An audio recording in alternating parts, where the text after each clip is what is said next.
Kakalosh Boker Tov, we're going to start today on the Lamed Aleph Amud Aleph 31A1. We're just starting on the bottom of Lamed Mum Bet, where we said that there was a machloko between Abaye and Rava. Abaye says that when you're going to collect from debt, from a collateral, according to Abaye, lemafriya ugoveh, which means you retroactively collect, and that means from the beginning it became retroactively that it was already yours from the beginning. Rava says that it only goes from Mikan Rabba, that only from now onwards it's yours, and not from beforehand, which means that when you're actually going to collect from this collateral, it's only from now onwards, not beforehand. In any case where the loveh, the borrower, is going to come and he's going to consecrate, right, these properties before the time of payment, or he comes and he actually sells it without actually paying off the debt in the proper time. According to everybody, the malve could come, the lender could come and he could collect, he could grab away these properties. Because since it was subjugated, there was a lien on the property, so therefore he could come and he could take it. Now we're starting on Lamed Aleph Amud Aleph on the top. The ati malve uparik, and then the malve, which is the lender, could come and he could also redeem it from the ekdesh. Titram, as we learned in a Mishnah, mosif od dinar, you could collect an extra dinar. Okay, upode. As what? What's happening is he's adding an extra dinar to the debt. And with this dinar, he's actually going to take it, right, in order to redeem it. What does that mean? Even according to Rava, that he says that it's only during the time of collection and not retroactively. Remember, that was a machloka between Rava and Abaye. Yeah, so that means even according to Rava, he says it's mikar Rabba, not lemafriya, not retroactively. He is modeh that the love cannot come and consecrate it, cannot make it into ekdesh, or cannot sell it within the time and to take away the lien, right, of the property to the lender. Okay, the Tzanam, as we learned in the Mishnah, Masechet Pesahim, this is a case where the lender, right, sorry, the borrower, the loveh, was magdish nechatzav. Okay, now what happened is that really be'emet, the value of the nechasim, right, is actually going to be less than the value of the debt. So what does he do? The lender adds a dinar to the chov, and then with that dinar, he redeems the properties. Okay? And then he pays himself back. That's the loveh malveh? That's the loveh and the malveh. Yeah? You understood the case? Yeah. Yeah, I'll read to you the bottom, just everyone's with me. Yeah, he says the Mishnah is talking about the case where a person has a chov of 100 maneh. So imagine it's $100, right? It's not, I'm just saying it to me, yeah, example to make it easier. And the properties were worth 90. Now, by the way, you should know, this doesn't exist nowadays. No bank in the world will give you a loan on a collateral which is worth less than what you owe. It doesn't exist. Unless you fake it. Right, unless you fake it, that's something different. But it doesn't exist, meaning it always has to be much more, right? More, the same or more. Usually it's more. You understand? When they give you a loan on a house or a mortgage or things like that, it means that the house is worth more, right? It's never going to be less. Here it's worth less. Okay? Now what happened? The guy comes and he consecrates it. He makes it ekdesh. So therefore, mikar dina Torah, right? It was that the malveh, the lender, is allowed to take it from the ekdesh with his debt, right? Just like he's able to take it from the loveh if he sells it. Why? Because since there was a lien on these properties, the loveh, the borrower, has no rights to uproot the lien and to make it into ekdesh. Okay? There's a lien on it. He can't. It's not really his. You understand? That's not something that's his. If a guy wants to come and he has a mortgage, yeah, and he owes 50%, 60%, 80%, doesn't matter what, on the house, he cannot come and sell the house and say, listen, I sold it and I kept all the money. There's a lien on it. You cannot do that. It's not really 100% yours. You understand? So same thing here. He does not have the rights to come and to do that. So therefore, since the zechut of the malveh is to collect it, they go out to chulin. But the rabbis went and they instituted that he can't do that for free. He has to redeem it with a little bit of something. So why? Because that way people will say that it comes out of ekdesh without any money, without even redeeming. So for what do they do? In order that people should not make a mistake, he has to take, right, a dinar, which is basically 1/100th, right, of a money, right, from himself, and then he redeems it. So basically, he's redeeming it for $1. It costs $100, right? That means the loan was $100. The properties was 90. He comes and he gives an extra $1. With that extra $1, he redeems the properties back, and now they're his. And then he takes it as a payment for his loan. It's true, he still loses another 10. You understand? Because it was 100, and the property was only worth 90. he does lose another 10, but at least that's what he's able to do. So Mosif o dinar, and then he's able to redeem these properties. So when is the machloka between Abaye and Rava? The entire concept that when you're going to come and pay it back, is it considered retroactively or is it considered from now onwards? It says the Zabi Malve, when the Malve sells it. Right? Now this also is a little bit weird. Imagine right now you have a mortgage, right? And tomorrow somebody knocks on the door, this is my house. What are you talking about? Yeah, well, your bank, right? The one that has your mortgage, they sold it to me. Yeah, that's what's going on. Yeah, the Zabi Malve. The Malve was the one, meaning the lender was the one that sold it. The Aktish Malve, or the lender was the one that went and he consecrated it. So Abaye comes and he says, yeah, what happens? Lemafreu gove. What does that mean? You go back retroactively. So if he didn't pay back in the proper time, so then it's iglai minta. It goes, it's revealed that from the beginning it was his. It belonged to the lender, and therefore so therefore whatever he sold, whatever he consecrated, was a good consecration, good sale. The Rava says no. He only collects from now. So imagine, right? The bank comes and he sells the house. Yeah, and all of a sudden I come and say, "What are you talking about?" Right? I owe the money to the bank, but I have got until the 30th of the month to pay it back. If I don't pay it back, then we'll talk. What happens? The 30th of the month comes and I don't pay it back. So now the bank comes and they say, "Listen, we're going to take the house." You understand? So what happens? What happens is that all of a sudden the machlok between Rava and Abaye. According to right, exactly, do title insurance. No, but usually sometimes also title insurance is for previous. No, it's also for a future. You want to sell. Oh, okay, for you want to sell. I didn't know that because I thought it was on the previous, just in case there was a problem. And title insurance is will have the title on the property, so right away you'll see the bank. Right. Okay. Very good. So he comes and he says, so what's the concept now? So now the concept is that what do we say whether it's retroactively or not? If we say like Abaye that it goes retroactively, so then it comes out that the lender always had it in his possession. So therefore, even though he sold it on the 20th of the month and payment was only due on the 30th of the month, it was a good sale. Or if he consecrated it, he made it ekdesh on the 20th of the month, it was a good consecration. However, though, if you're only going to say it's mikanul laba, which means from now onwards, the sale that you did was void because at the time of the sale, it wasn't his. Or the consecration was void because at the time of the sale, it wasn't his. On the 30th, it became his. Yeah, but it comes his now on the 30th and onwards. Mikan ulaba, from now and onwards, not retroactively. So that's the machloka between Rabba and Abaye. That's where it actually, it comes to fruition. That's where the machloket, where you see it. Okay? So says the Gemara, what's the reasoning of Rava? Kevan deilu havu lezuzeh v'misalek lehu bezuzeh, ishtakach tehashta kakane. If right now the borrower had money, he would have gotten rid of the lender, correct? Of course. If you had the money, you would have paid the bank. Kamarnu. So therefore, right now it comes out that it's like right now you're buying it, because since the guy could have gotten rid of you even until the 5 minutes before the end of the time, and at the end he didn't. So because only at the end he didn't, it's only considered that you bought it now, you didn't buy it previously. Capish? Everyone with me? Yeah? As long as that. Okay? Very good. Next. Says the Gemara, right again, we're Lamed Aleph Amud Aleph, 31.8.1.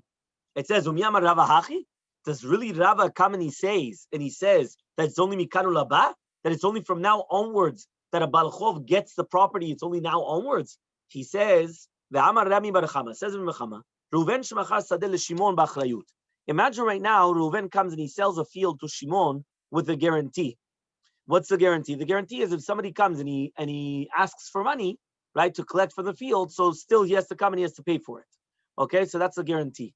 Okay, now he has to give you another property to guarantee it.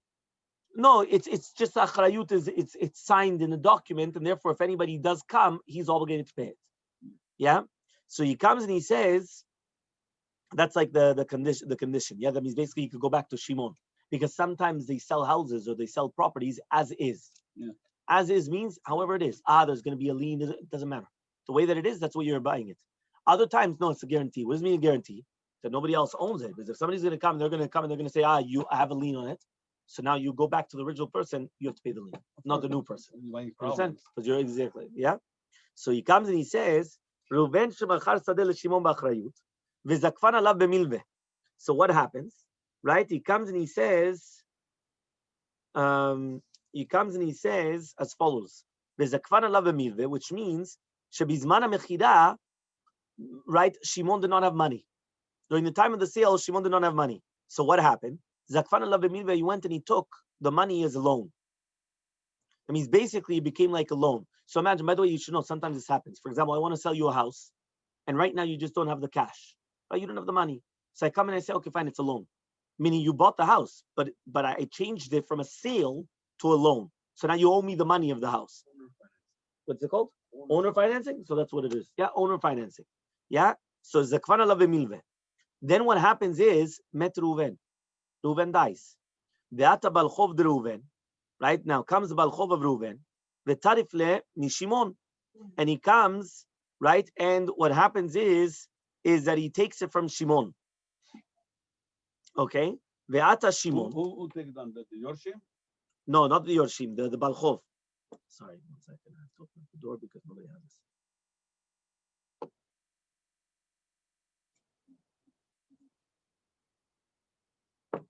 Okay, so one more time. Reuven comes and he sells a field to Shimon with achrayut. With achrayut means with a guarantee. Yeah, what happens? Zakfan alav b'milveh, which means that Reuven comes and he puts the money of the field, right? Which means he agrees that it's going to be considered alvah. So Shimon comes and he writes a shtar chov on this, right? And he's mishabed the nechasim to this chov, right? That means basically, remember, Shimon is the purchaser. Shimon purchased it from Reuven. Shimon doesn't have the money. So Shimon writes it as a balchov. Then now he owes the money to Reuven. Now what happens is Reuven also owed money, right? That means Reuven was not just 100% clean. He also owed money to people, whether it's to the bank, whatever it is. Reuven dies. So now what happens is the balchov of Reuven comes and he takes away the field from Shimon. Ve'ata Shimon, comes Shimon, ufaise bezuzeh. He comes and he appeases the balchov with money in order not to take the field. Now what does that mean? Shimon paid. Which one? Shimon paid the third party from his own pocket. Yeah, that's gonna lose. In order that he does. Now what happens? Now Shimon comes to the children of Reuven and he tells them, I don't have to pay the debt anymore. Why? Because this chov was already paid off when I paid the debt of your father. No. Yeah, that's what he tells him. So says the Gemara, dinahu. The din is that Shimon cannot say that, but rather he's still obligated to the Bnei Reuven. Why? Why? Because the children of Reuven could come and tell Shimon, Anan metaltele shavak avun kabach. Right? For us, right, he left us over metaltalin, which means he left us as money, right? And therefore, right, what happens is the chov ma'ot of the Dmei Karka, which was obligated, and now you're obligated to pay it to us. Metaltele diatme lebalchov lo mishtabde. And the metaltalin of the yetomim for a balchov is not mishtabed, which means like this. Remember that there's a difference between metaltalin and between karka. Karka is a non-movable object, right? The metaltalin are movable objects. So therefore, right, they're tangible, they move around. So what happens is that by metaltalin, there's no chov, there's no guarantee or there's no lien on metaltalin. You understand? The lien is only going to be on something which is a ground. It can't move from anywhere. So there's nothing that we could do, right? If it's going to be, let's say, on a car, and then I could take the car and I'm going to take it to Honolulu and sell it over there. You understand? So it's going to change everything. So therefore, because of that, you could do on the car, but to be included to the karka, right? Meaning that it has to be included on the ground. Meaning it has to be on a I don't know. You want to say fixed? I don't know, something. Okay. So basically, what's happening is that the children of Reuven are going to come to Shimon and they're going to tell him, "I'm sorry, you still owe us the money. Why? Because basically our father only left over metaltalin, right? Which is basically right chov ha'ma'ot shel dmei karka, which was basically this metaltalin. Because remember, why is it metaltalin? Because now that the father sold the land, the balchov, which is basically Shimon, has to give them money. That money is metaltalin, is a movable object. It's not the land anymore. It's the money. So therefore, he says, metaltalin diatme lebalchov lemishtabde. It's not going to be mishtabed. So for you went and you paid him off, and you didn't need to do that. And by the way, you should know, you should always be very, very careful with these laws. It's happened, you don't know how many times. I still remember until today, right? It happened to somebody, right? That what happened is that they were renting a property. They finished the rental of the property, and then they moved out of town. Yeah, and all of a sudden, the father-in-law comes and he tells him, by the way, I paid off your debt. So paid off my debt? What debt? He goes, no, what happened is that your old baladira, your old, your renter, right, the one that rented out the property to you, you're not the tenant, the landlord. Your old landlord, what happened was he came to me, he told me, he brought me the water bill or whatever bill, and he basically told me I had to pay it off, so I paid it off for you. Yeah, the guy went and he said, what are you talking about? He said, I left a deposit in the account, and that deposit, when you close the account, was supposed to pay off that debt. Now go fight for it. Yeah, so the guy thinks that he's doing you a favor. He pays off a debt. No, doesn't mean right? He's gonna take a lien on the property because he paid. Yeah, but now, no. You have to make sure, because before doing anything, before whether it's paying off a property, you don't do anything. Do not do nothing until you, because at the end, what happened it was like that. So you call the bala, the guy you got to call up, right? He had called up the bala, the baladira, and he starts telling him, the landlord, what are you doing? Nah, this and that. You think the guy got the money back? Never. But now what? It's the kilu that the father-in-law comes and I did it. It was the entire thing was shtiyot. You understand? And why? Because that's just, so be very careful. Never pay off something, right, without knowing exactly what's going on.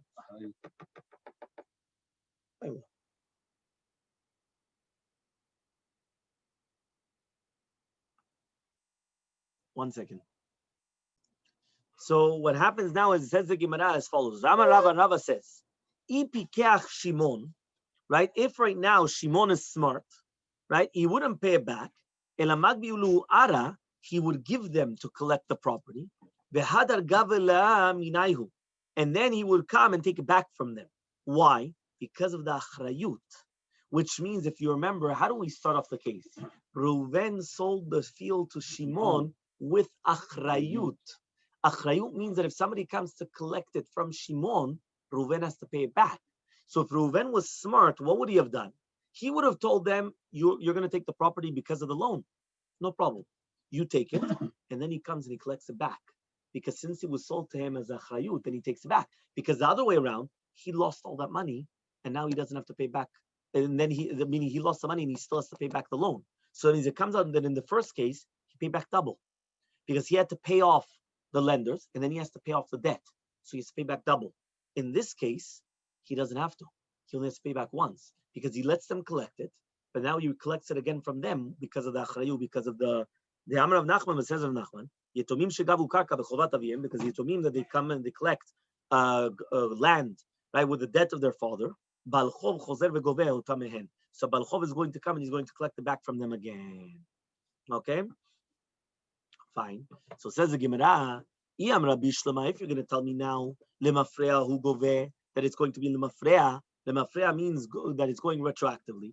Amti lahachi, right? Because of that, Rav Nachman comes and he says the karka, that they came and they collected it, right? The balchov of the fathers, chozer v'goveh otamehen. He's going to come and collect it again. Tichman de gavu mechayim davu hondami. So then it's like that they're collecting it during the lifetime of the father. Elayim, but if you're going to tell me now, mikanu labau goveh, that it's mikanu labah, amai chozer v'goveh otamehen. Why is he going to come and he's going to collect it again? Havi keman de zavi niat menich sedami. So it's like nechasim, that the Yitomim themselves, they acquired it. Ve'ilu kanu yat benichse. Now, if the nechasim, if the Yitomim would have come and they would have acquired properties, mika mishtabdel balchov, would it be mishtabdel balchov? Which means like this, one more time. What are we trying to say? Right? What are we just saying right now? Rava said that if right now Shimon was a pikeach, if he was smart, he would have let them collect the field, then afterwards collect it, and then no, but then he would have collected it bechazara. And then what happens is, by doing that, he would only owe once. Who does he only owe once? To the Yitomim. Right? The other guys, that's it. They lost out again. Because since he had the achrayut on the field, that's it. However, though, what happens? Right? Because Rav Nachman says, Yitomim shegavu karka bechovat aviyem. Because Yitomim that they collected a karka, a field, with the debt of their father, balchov chozer v'goveh, so then the balchov could come and take it away from them. So same thing. Basically, what happened was the balchov could come and collect it from them. So this is what happens. Right? The guy comes, Shimon gives it back, but then he's able to collect it back from the Yitomim. He's able to collect it back from them. Now, Iyam Rabbi Shimon, if you're going to tell me that it's going lemafreya retroactively, right? Again, remember, the entire question was, we're trying to ask on Rava, that how could Rava say that it's only mikanu labah, that it's only from now onwards? It should be lemafreya retroactively. Yeah? You with me? Yeah, it has to be retroactively. Right? So he comes and he says, what does it mean retroactively? It says, if you're going to tell me bishlama, if you're going to tell me that it's retroactively, amtulahachi, right, that it's going to go for them. Choser vegoveh otam, and so then he could actually come and he could actually collect it again from them. Why? Techman de gavu mechayim davron dami. Because then it's like that they already collected it in the lifetime of the father. And therefore, just like the Baal Chov is collecting it from the lifetime of the father, so too he could collect it from the children because of the Chov, because it's all considered retroactively. It's considered that it was done from the beginning. But if you're going to tell me now that it's only Mikan Labau Goveh, how could he collect it again the second time around now from the Yitomim? Why? It's like the Yitomim came and they acquired a new property. If the Yitomim come and they acquire a new property, there's a lien to the Baal Chov. There's no lien. Imagine right now a person's father passes away. They don't know nothing about any debts. And now, a year later, half a year later, there comes an incredible deal. They buy a property. Yeah? You're going to tell me now that the other guy that the father owed money to could come and collect the property from the Yitomim? The Yitomim have nothing to do. They have to clean the name of their father. There's a mitzvah to clean the name of their father, but it's not an obligation. It's not an obligation. Meaning that right now, it's a new property that they bought. So therefore, if you're going to tell me that the entire concept is Mikaru Laba, it's as if that they bought a new property. If they bought a new property, how could Shimon come and recollect it again? Right? How could Shimon come and recollect it again? He can't recollect it again. Yeah? So the answer is again, it's different over there. Because he says to the Shimon tells the Yitomim, he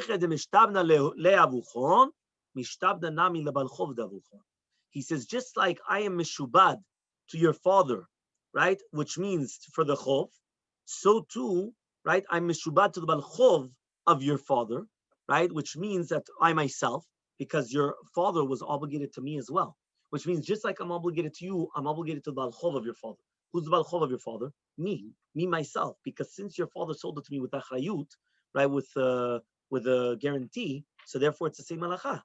Midrabanatan, just like Rabbi Natan.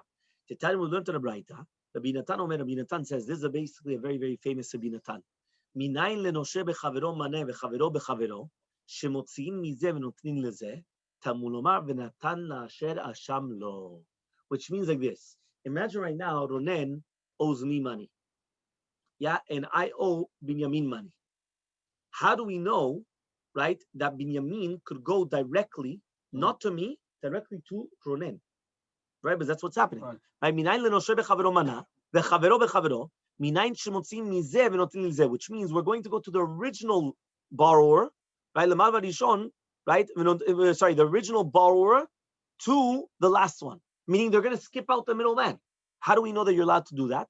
What does that mean?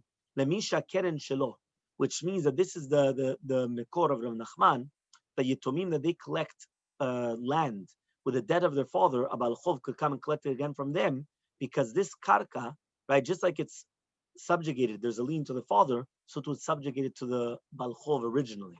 And therefore you could actually come and take this. So this is a din of Rabbi Natan. It's a very famous din, Rabbi Natan. This is all over the Shas. Right? Many, many times through Shas you're going to learn the din of Rabbi Natan. What does that mean? That, for example, he knows that I owe him, he owes me. Automatic, what is it called? Transitivity. I'm sure in banks this happens. Yeah. No, but banks, they can't do it? They only go after the guy? They will never go after... From the Federal Reserve, I cannot go to the Federal Reserve and pay them. I have to go to the bank because you have obligation to the Federal Reserve. Fine, but for example, if the bank has a mortgage to me, yes, and then I come and I tell the bank, listen, I don't have money, but I lent all my money to him. Yeah. They cannot go to him and collect it. They can never. So therefore, they just take it or whatever it is. Because for me to lend you money, I have paper against it. Okay, but you don't have paper against the other one. Okay, interesting. But here, according to the halacha, you could actually go to him and collect it originally from him. It could be like after like a lot of lawsuits to get to him. Same thing happened in bankruptcies. Like in bankruptcies, they go first to the first lender. To the first lender, and then afterwards they continue. They see like who owes money. They try to sell the debt. They don't know that the debt was consigned to them, so they go against to get to collect. They're trying to minimize their losses. Right. Okay. Happen in bankruptcy, but it's not clear. Transitivity cannot happen when you owe money. I mean, you need the. Sorry, I'm thinking of that. Yeah. You need the court to approve it. Okay, so it takes a long time and everything. So this is the din of Rabbi Natan. This is halacha of Rabbi Natan.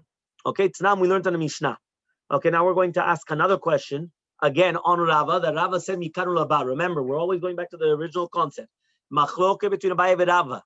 Abaye says that when you're going to come and you're going to take the payment back, it's lemafrea, retroactively, which means I went and I lent you money. You gave me a property. You didn't pay me back. Retroactively from the beginning, it meant it was mine. It was my property. That's retroactively. Mikanu laba means from now onwards, which means that in the interim, if I went and I sold it or I made it a desh, according to Rava, wallo, it's nothing because I didn't get it. It's not mine. It's only mikanu laba from now onwards. Okay? So Tanam, we learned in the Mishnah. Nochri shilvati selech You could do it if it's the value. What do you mean I could do it? I could means if you mishabed the karka for $100,000, right? And that karka after 10 years became $1 million, you can take the difference and sell it. Oh, okay, fine. Yes, but the difference you could sell. Yes. Right. But that went up in value. Right. That's like you could do a refinancing. Right. You could take more money on it. Right. Exactly. 100%. Tanam, we learned in the Mishnah. Imagine right now a goy comes and he lends to a Yisrael money for the chametz. Achara Pesach, it's mutar. After Pesach, it's mutar bana. Why? Because we said, who does the chametz belong to? To the goy. Because since the goy was the one who lent out the money, the Jew had to give his chametz over as a collateral. Right. So that collateral belonged to the goy as long as he didn't pay back. So it's good if you're going to say it's lemafrea. That's why it's going to be mutabana. Because retroactively it came out that what? Who did it belong to? It belonged to the goy, the chametz. But if you're going to tell me it's only mikanu labau gove, that he can only collect it from now onwards, amay mutabana. Why is it going to be mutabana? At the end of the day, what happened? Right? The goy comes and he lends me $100,000. I come and I give him $50,000. Again, in the olden days. Nowadays, you have to give the same amount or more. But let's say I give him $50,000 of chametz. I've got a bakery here, $50,000 of chametz. What happens? It passes over Pesach, and I'm allowed to benefit from it. Now, why? If you're going to tell me it's limafrea, it works out perfectly. Why? Because retroactively, from the beginning, it belonged to the goy. So if I don't pay it back, from the beginning, it belonged to the goy. So, okay, perfect. But if you're only going to tell me that it belongs to the goy, only mikanu laba from now onwards, if I didn't pay the goy back a week after Pesach, so then it only belongs to the goy today, not before.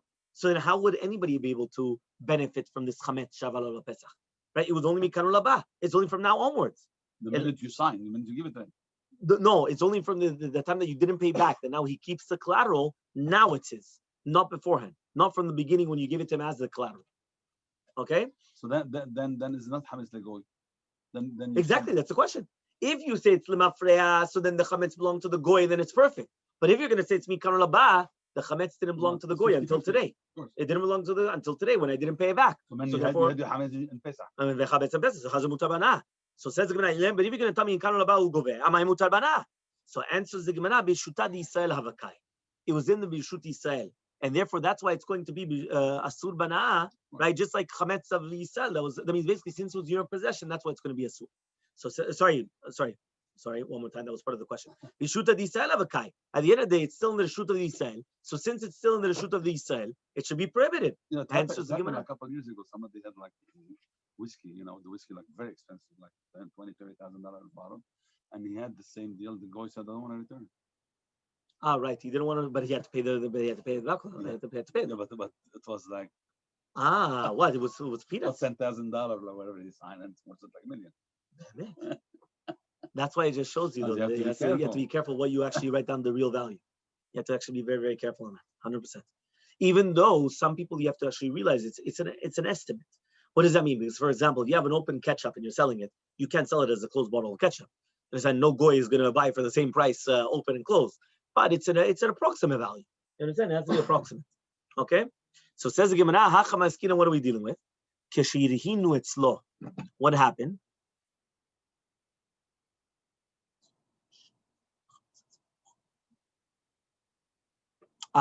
He says what happened was that he actually gave it already to the hands of the goy. So therefore the deposit, meaning he gave it to him as a deposit. So therefore he wasn't over and bali reba lemetzeh, and therefore that's why it's going to be mutar bana. That means even though according to Shitat Rava, it's only mikanu laba from now onwards, the fact though that he left it as a collateral in the possession of the goy, I wasn't over on the avera in the interim of bali reba lemetzeh, and therefore it's mutar bana. So says the Gemara, what would you say? It's a machlok tanaim. He said shelivan enochi al chametz lechar pesach en over. He's not going to be over on the Yisur of Chametz Shaval or Pesach. Mishum Rabbi Meir Omru. In the name of Rabbi Meir, they said, over, he is going to be over. Is that not the machloke between Rabbi Meir and Tanakama? Which is very interesting. Rabbi Meir and the Tanakama. Wow. Right, usually Rabbi Meir is the Tanakama. Right. Here it's not. Right, it says, isn't that the machlok between them? The more savar that according to Rabbi Meir, lemafre'u goveh, he collects retroactively, and according to more savar, and he holds mikaru labau goveh that it's only mikaru laba. So says the Gemara, the Tizbra. Can you really say that that's the machlok between these Tanaim? Ema seifa. Let's see the seifa of that same Braita. Aval, which is our Mishnah. Aval. Nochri shilva liyisrael chametzo. If the goy lends money to Yisrael on his chametz, after the Pesach kol oved, he's going to be oved, right? It should be the exact opposite. Why? Why should it be like that? The manda amar hatam, according to the manda amar over there, in oved, right? There, if a person is not going to be oved, hacha over here it should be oved. Yeah. So he comes and he says the manda amar hatam oved, and according to the manda amar over there, the is going to be oved. Hacha and oved. It should not be oved, which means what's happening is that it should have been the exact opposite of what's actually written over there. According to the Manamar that holds that the Israel, that he's a lender, is not going to be Oved after Pesach, so it has to be that over here, where the Goy is the lender, he is going to be Oved on the Pesach. And according to the Manamar over there, that he says that the Israel is the one that's lending the money, he is Oved on the Chametz on the Pesach, right? Because we're going to say that it's considered retroactively of the Jews, Hacha and Oved. So here it should not be Oved. So therefore, why does the Braita coming and saying that the Nochri, which is the Malveh, according to everybody is Oved? Right. Which means that there has to be a machloket as well over there. Right? Why do we say according to everybody it's like that? Why is it according to everybody? There's something wrong here. Lamed Aleph Amud Bet, 31b. But again, what are we dealing with? Kegon shirhinu etzlo. Again, that he put it by him, which means that since right now that he put it by him as a deposit, that's why it was lechule alma going to be a problem. The machloket is, between Tanakam and Rabbi Meir is to do the halacha of Rabbi Yitzchak. Damar Rabbi Yitzchak, what says Rabbi Yitzchak, Minayin lebal chov shekone mashkon. How do we know that bal chov acquires the mashkon to be his until the time of payment? Meaning, for example, right now, right? For example, let's say right now somebody comes and they lend me money. I give them the mashkon. What's the mashkon? The watch, the phone, whatever it is. I give it to them. Now, by giving it to them, something happens in the interim. To the watch or to the phone, to the collateral. Who's obligated to pay? Obviously, you're going to tell me it's the lender. Why? Because he accepted it as a collateral. So here it says, Rabbi Yitzchak says, how do we know the Bal Chov? He acquires as an acquisition this collateral until the time of payment. Because it says in Pasuk, Ulchat tzedakah. What does it mean, Ulchat tzedakah? There we were talking about when a person is going to come and he's going to collect a collateral for a debt. V'im eno koneh mashkon. So if he's not going to be koneh mashkon, tzedakah, why is it going to be considered tzedakah? Right? Why is it going to be considered tzedakah? Because there we said that you have to give it back to him when he needs it. For example, if a person only had one pajama, yeah, and you lend him money, then you want a collateral. So he gives you his pajama as a collateral. So every single night you have to give him the pajama, and then every morning he gives it back to you. That's written in the Torah. And then it's written in the Torah, Ulchat tzedakah. It's going to be tzedakah for you. Now, if you didn't actually acquire it, why is it considered tzedakah? You should be obligated to give it to him. Then You let him use it over time. No, but that's what he's trying to say now. If it was never yours, so you still get the collateral. But I have it as a guarantee. You're going to get it tomorrow morning again. I'm giving it back to you to use it just because I'm a good person. You're going to use it in the night. You're going to bring it back in the morning. Yeah, but again, one more time. He's saying that it's called tzedakah. Tzedakah means tzedakah, because it's not a tzedakah because it's mine. It's yours 24/7. But since you let him use it for 6 hours, that's tzedakah. No. But I'm saying it still belongs to the original owner. Most not. What happens? If he dies in the interim. No. If he dies in the interim, it's a guarantee. It's a guarantee. You gave. It's a chesed. Because the time is called chesed. The time that you let him use it is a chesed. It's like you're borrowing it back to him. Yeah. I'm going to read to you the footnote. He says, "Im ena mashkon nechshav kineno shel malve." If the mashkon is not considered the actual acquisition of the malve, ena shavato ruya lechad. It's not considered tzedakah. Sharei lo v'shochev k'sush shel because he's sleeping with his own pajama. Now it says in brackets. There's a ritva in Shavuot. Ve'af she'oseh lo amalve bekach tova. At the end, he's doing a tova. Mikom makom en raui likro lezet tzedakah. Ela giminut chasadim. It's called chesed. It's not tzedakah. What's the difference? She'en nikret tzedakah ela k'shenoten mishelo lechavero. Right. When you're going, chasadim make more sense. Giminut chasadim. It's not tzedakah. Tzedakah means I'm giving you something that belongs to me. Right. This does not belong to me. This belongs to you. So I'm doing chesed that I'm giving you back that you could use it, and then I'm taking back. It's chesed. It's not tzedakah. It might be his, like probably like 2%. Okay, no. So here he's saying, but he's bringing a proof. Make more sense. It's 100% Yes, because it's gemilut chasadim. It's 100% chesed, but it's not tzedakah. So he comes and he says, from here, mikan lebalchov shekoneh mashko. So Rabbi Yitzchak says, from the fact that the Torah called it tzedakah and not chesed, it's a proof that be'emet, when I get the collateral, it's mine. Yes. This is 100% mine. Right. So when I'm giving it to the poor person to sleep now in his pajama, I'm doing tzedakah, not doing chesed. I'm doing tzedakah because I'm giving from mine. This belongs to me right now. Yeah. Right? Because if it belonged to him still, and it was just a collateral, but it just belonged, so then it's only going to be. Yeah, but when I'm going to buy it back from you, you're going to give me back a used product. But you're not buying it back. You're paying back. You're paying me back, but and now you take take back a product that is used. Yeah, again, but it was used by you, not by me. What did you do to me? You deflated the value. You're coming. No, but one second. I don't understand. But it was always used. No, yeah. No, you're saying it's more used? Yeah. But I don't know. If right now you wore that suit 10 times and now you wore it 15, you're going to tell me it completely devalues. It's got to be worn down. But the pajama belongs to the the devaluation, I could see that in a car after a few years, but even after a few days, unless a car was also because it goes by miles, every mile. right? Yeah, every mile. But in also go by mile. Yeah, they go by mile. Yeah, of course, because you know how much mile this jacket will be worn. Is on the number of time you wash it. Especially if it's not mine, Yeah, it depends how many times you wash it. I don't know. I'm gonna go dinner. I'm gonna tarnish it. I'm gonna do something. No, again, that's a famous question. Are you allowed to use it? Because if it's considered yours, are you allowed to use it? Are you allowed to use the mashkon? That's a good question. Think about it. Right? Imagine right now somebody comes and gives you a Ferrari. Right? He gives you a Rolls Royce. Listen, this is a collateral. I'm not allowed to use it. You're not. But if it's yours, no, it's not mine. I lend you money. I give you. Yeah, but you gave me you acquire it. You gave me security. You gave me security that you're gonna pay me back. If you don't pay me back, it's mine.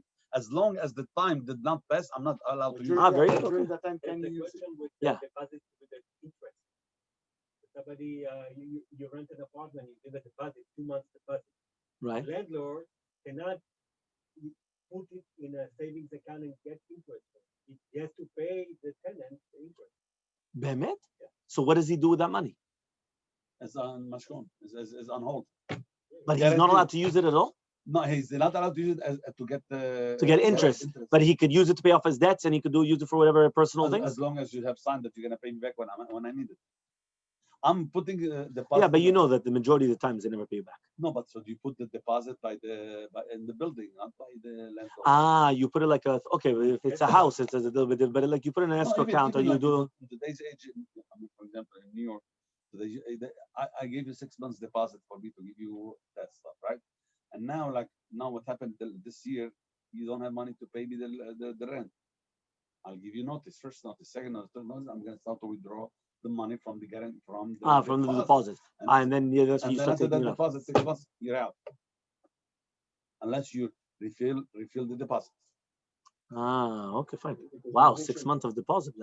Here it's here it's only three months. No, a lot of crooks. Not even. No, it's the first month because the first, last, and then right. Because the first is already the first. Depend on the length of the lease.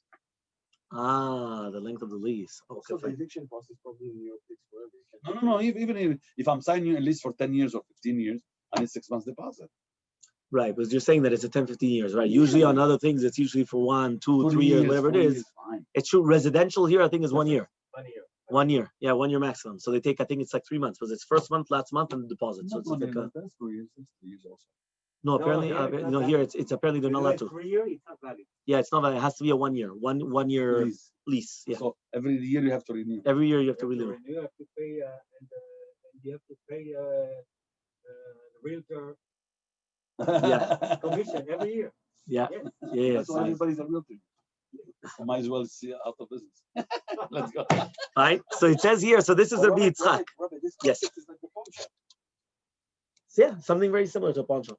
Very similar to a pawn shop. Deposit the product, you take the money, and obviously the pawn shop. Well, yeah, then so exactly, yeah. Then you take it back. So Tanakama Savar, so Tanakama is the one that holds Hanimile. When are these words that a Balchov is koneh the mashkon only from a Yisrael to a Yisrael?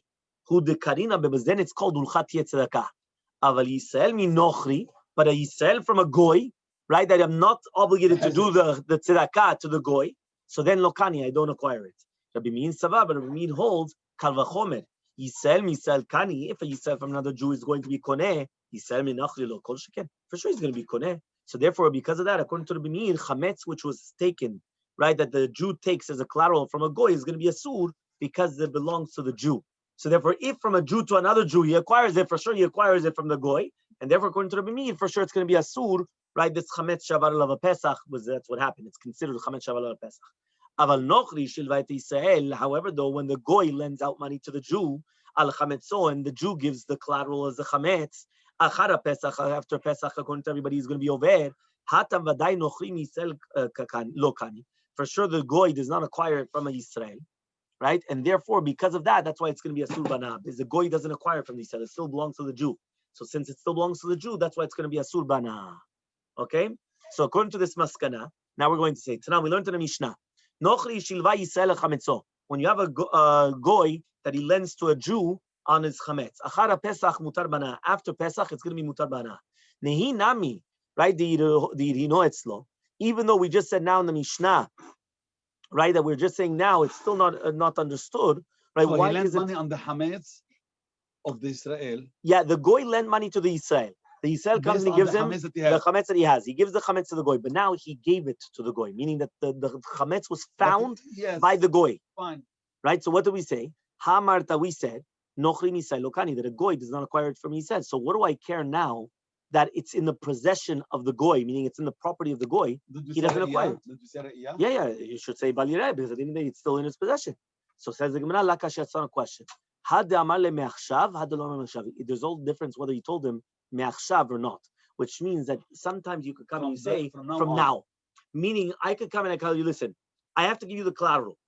This whatever it is, this phone is going to be yours from now if I don't pay you back in 30 days. If I added the words from now me'achshav, that changes everything. That's it. That's what changes everything. Okay? From now on. Means I'm not. No, from the same thing. The mafreya just retracted. Yeah, it's the same thing. But a kavanah is that it's not that I'm not saying it from now onwards. It's from now, meaning that when I'm giving it to him, I'm telling him from now, which means that I'm already making the stipulation that it's already from the beginning. Then means anything in the past is not mine. I don't know. Yeah. Okay. So how do we know that there's a difference whether he said this or not? Whether he said mechshav or not. The Tanya was learned in the right. Imagine right now a goy comes and he gives as a mashkon a very big piece of bread, right? Pat gdula of purni, of a very big oven. Etzel Yisrael by a Jew. Now the bread is not acquired to the Jew, so he's not going to be over on balira balimatzeh. But if he went and he told him he gaticha, that it's yours, over, he is going to be over. What's the difference between the Reish and the Seifa? But there's a difference whether he told him from now or not from now, which means that the higaticha means that it's going to be like yours, which means that that's from now. From now, it means it's already going to be 100% from his. Shmamina, that's what we learn. We also learned in the Braita, Israel. Imagine right now you have a store of Israel that sells, whether we're talking about food, bread, wine, umlai, right? And the schora, which is sold of the Israel as well. Now you have the goyish workers coming in and out.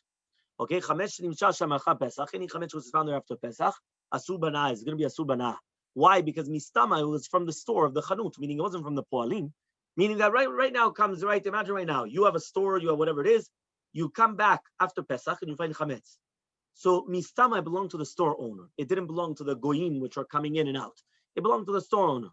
Right? For sure, it's asur b'achila, that's for sure. We're talking about even from hana. Chanut shenochri, but what happens with the opposite? The goy is the one of the store. The malai, all the merchandise of the store. Upalei sell, and then the Jews are coming in and out from there. Chametz shemachah Pesach is going to be mutar b'achila. For sure, it's mutar b'achila, and for sure, it's going to be mutar b'hana. Because remember, hana is much more lenient than achila. Achila is much worse. You're not allowed to eat it. It's much worse than hana. Okay, clear until here? It's obvious. So basically, we're always going to say it all depends on the store. Right? That's probably the. That's a ruling that the store owner didn't sell it. No, but if he sold it, then there's no problem. Yeah. But if he didn't sell it, then you find chametz there, so then it all goes by who is the owner of the store and their merchandise. Right? But again, it's not only just a store, it's a merchandise as well. It goes by both. Okay? Next, Mishnah. Mishnah lamed aleph amud bet. Chametz shenafla alav mapolet. Imagine right now you have chametz, and all of a sudden a big pile of rubble or whatever it is comes in and it crashes on top of it. Hareu kimevuar. So it's like it's already destroyed, and therefore there's no problem of lo yileh lecha chametz because you can't see it. It's underneath a big rubble. You're not going to come start digging it out. So the rubble is hametz. No, what? The rubble is hametz. No. Underneath the rubble was a chametz. I had right here a big pile of chametz, a nice big piece of bread. All of a sudden, boom, comes down rubble, right? So now I don't have to come. It's like it's already destroyed. It's like a frat. You don't have to do anything. Says Rashbag, Rabbi Shimon Lomed, Kol she'en hakelev yochol lechapes harav, as it's always going to be considered as when is it considered mevuar? If a dog cannot look for it, which means if a dog cannot come and start looking for it and trying to get it, whatever it is. So therefore, but if the dog could come and start sniffing it out and trying to get it out, so then it's a problem of bal yireh bal yimatzeh. Says the Gemara, Amar Rav Chasta, says Rav Chasta, v'tzarich sheyivatel belibo. That means even though you have to do bitul. But at the end of the day, you know where the chametz is. You know that it's there. So you have to do bitul. Okay? Because if not, maybe Chachamim are going to say, maybe on Chol Moed you're going to come and take it out and then you're going to eat the chametz. So Tana, we learned in a Braita, right? It says, Kama chafisata chelev. How much is looking for the dog? It says shlosha tfachim, 3 tfachim, meaning the dog could come and sniff it out for 24 centimeters. Meaning you're almost a ruler. A ruler is 30, so 24 centimeters. It could sniff it out and try to get it out. Okay, so Amar le Ravacha bere de Rav Yosef le Ravashi, Hadamar Shmuel, right? That what Shmuel says, Kitzafim elem shmira. The money does not, pikadon does not have shmira from the ganavim, ela bakarka, unless it's in the ground. Mi ba'ina shoshat tfachim or not? Do you need shoshat tfachim or not? Right, nowadays you have a safety deposit box, or you have a safe. Yeah, you put the money in. In the olden days, they used to dig it and used to bury it in the ground. Do you have to dig it more than three tfachim in the ground, or even less? Right, because that's when, right? So says the Gemara Malay, he comes and he says, Hacha mishum recha, because of the reach, you need 3 tfachim. Hatam there, it's because you want to cover it from people's eyes, and therefore you don't have to do it 3 tfachim. The kama, so how much do you need to cover it in order to consider it that it's already covered over? Amar Rafram bar Papa misichra tefach. Right? Says Rafram bar Papa from Sichra. Remember the Rafram bar Papa, yeah, from all the bar Papas. Yes. Remember Papas? By the end of the the end of the Masechets. Yeah, so it's a tefach. 1 tefach is enough, 8 centimeters. Which means that to do it smell, the dog could still smell until 3 centimeters. But to do it to just covering it, even if it's covered 1 centimeter, it's already considered covered. That it's already considered safe. That you're not going to have to suspect that people are going to come and they're going to dig it out. Next Mishnah, 1 tefach, yeah, or 3 tefachim. So says the Mishnah, Ha'ochel trumat chametz b'Pesach b'shogeg. If somebody's going to eat trumat chametz on Pesach, remember truma is only eaten by a kohen. However, though this is trumat chametz, so if he eats it on the Pesach, if it was b'shogeg, he has to pay back keren v'chomesh, right? He has to pay back the principal plus an extra 5th, which is like normal. And usually he has to bring a korban as well. It says over here, because even though chametz on Pesach is a sur bana and it's not worth anything, still the obligation of keren v'chomesh is b'shogeg is a chiyuv of a kapara. It's not a chiyuv of tashlumin. And therefore, that's why for the kapara, you have to pay back the principal and the 5th. B'mezid, if you did it purposely, patur mitashlumin. Right? Why? Because the tashlumin is only for kapara. The kapara is only if you did it accidentally. What? So it's okay? It doesn't say. It just says that he's patur from paying back anything. It doesn't say what he's obligated.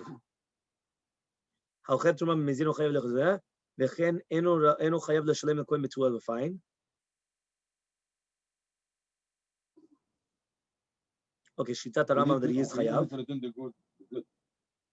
Patur mitashlumin. No, he says patur mitashlumin or patur mitashlumin d'me'etzim. He's even going to be patur that if it was going to be trumat me'ah, he's patur from paying back even the me'etzim, which means that you could have used it because if it's trumat me'ah, right? A kohen is allowed to use trumat me'ah to use it for firewood, right? Even that he doesn't have to pay. He doesn't have to pay nothing. That means if he did it purposely, doesn't pay nothing whatsoever, completely patur. Okay. So says the Gemara, Tranhat, we learned over there in the Mishnah, Trumot, Ha'ochel truma b'shogeg. If somebody's going to eat truma b'shogeg by accident, echad ha'ochel ve'echad ha'shoteh, doesn't matter whether you ate it or you drank it, ve'echad ha'sach or you anointed it, echad truma tme'ah, right? Ve'echad, doesn't matter whether it's tme'ah or Torah, eshlem chomesh, you always have to pay a 5th. Ve'chumsha d'chumsha, and sometimes you have to pay a 5th of a 5th, which means, for example, if you gave fruits, l'tashluma keren v'chomesh, so then it comes out that it becomes truma, and then again you ate it, so now you have to pay a 5th on the 5th. Because remember that in order to give those fruits, you already had to pay the 5th. Okay, so the Mishnah there says, "Eno mishlem truma," right? Elachuli mitukanim, vehem nasim truma. Then it becomes truma. Okay, so basically it comes out that you always have to pay it, right? Whether it was truma te'emea or truma te'ora, and whether it was No, but it was only b'shogeg. So what's the No, problem? that's there? what he's telling you. I mean, Bishogeg. Oh, okay. This is exactly what we learned. Then That it's Mezid only you don't b'shogeg, pay. and then the mezid is going to be different, obviously, and then we're going to continue for tomorrow. Baruch.